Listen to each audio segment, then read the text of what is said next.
Hi, good morning. Please introduce yourself.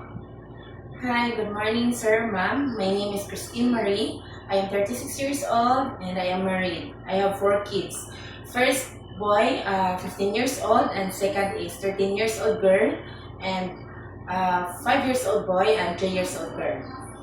Okay, please tell me about your education. I am 2 years in college, undergraduate, took up Bachelor of Science, Hotel and Restaurant Management.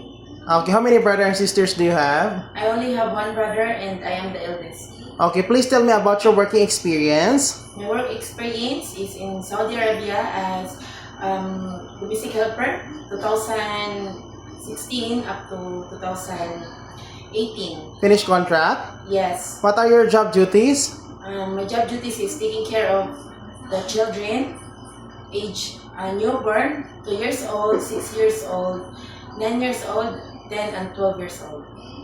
Okay, so all the children is 8 all in all? Yes, sir. Okay, is the madam is working or not?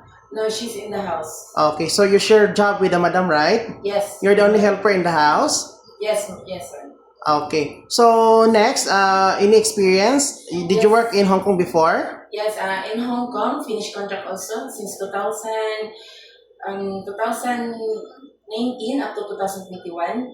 What are your job duties in Hong Kong? Taking care. I live with one grandma, one madam, and one sir, and then they have one kid. I take care of the kid, How old is the kid? 7 years old, bringing him into the school every day, and also her other curriculum activities.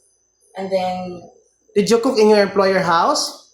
yes, sometimes I cook with steam fish, steam vegetables, and the rest is grandma cook. I just assist her. Okay, and then do you have any other experience? Another experience in Saudi again, domestic helper. So you go back to your previous employer, right? Yes, I go back to my previous employer. So why you did not work in Hong Kong anymore or to find another employer? Because I stay connected to my employer before, and Okay. So that's why you go back to your madam? yes, So when you go there in your last employment, in what year? 2023 until 2025 end contract. Okay. So how old is the kids already? They when you work there recently, 2023, 2025?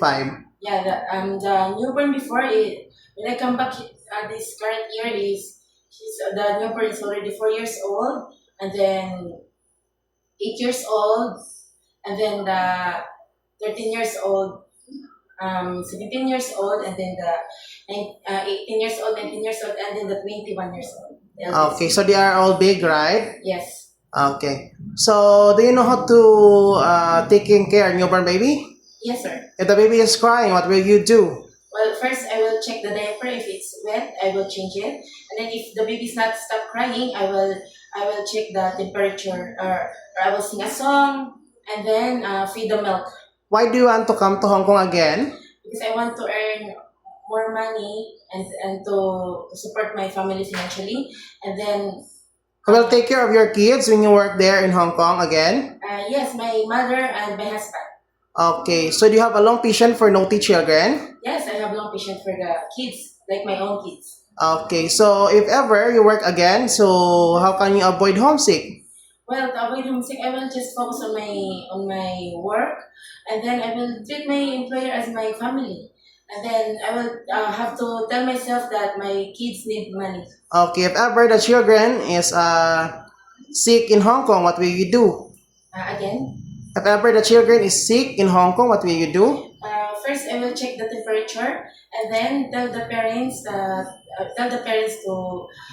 bring the baby or the children in the hospital for checkup. Okay. Are you scared dogs and cats? No, because we have pets in our home. Can you do the car washing without extra pay? Yes, no. Can you accept no day off but will pay by your employer? Yes, no problem. Can you sing a song for the baby? Yes. Can you sing now? The itchy bitsy spider come up out the spout. Down come the rain, the spider rush. Okay, thank you. So do you cook a Chinese food, right?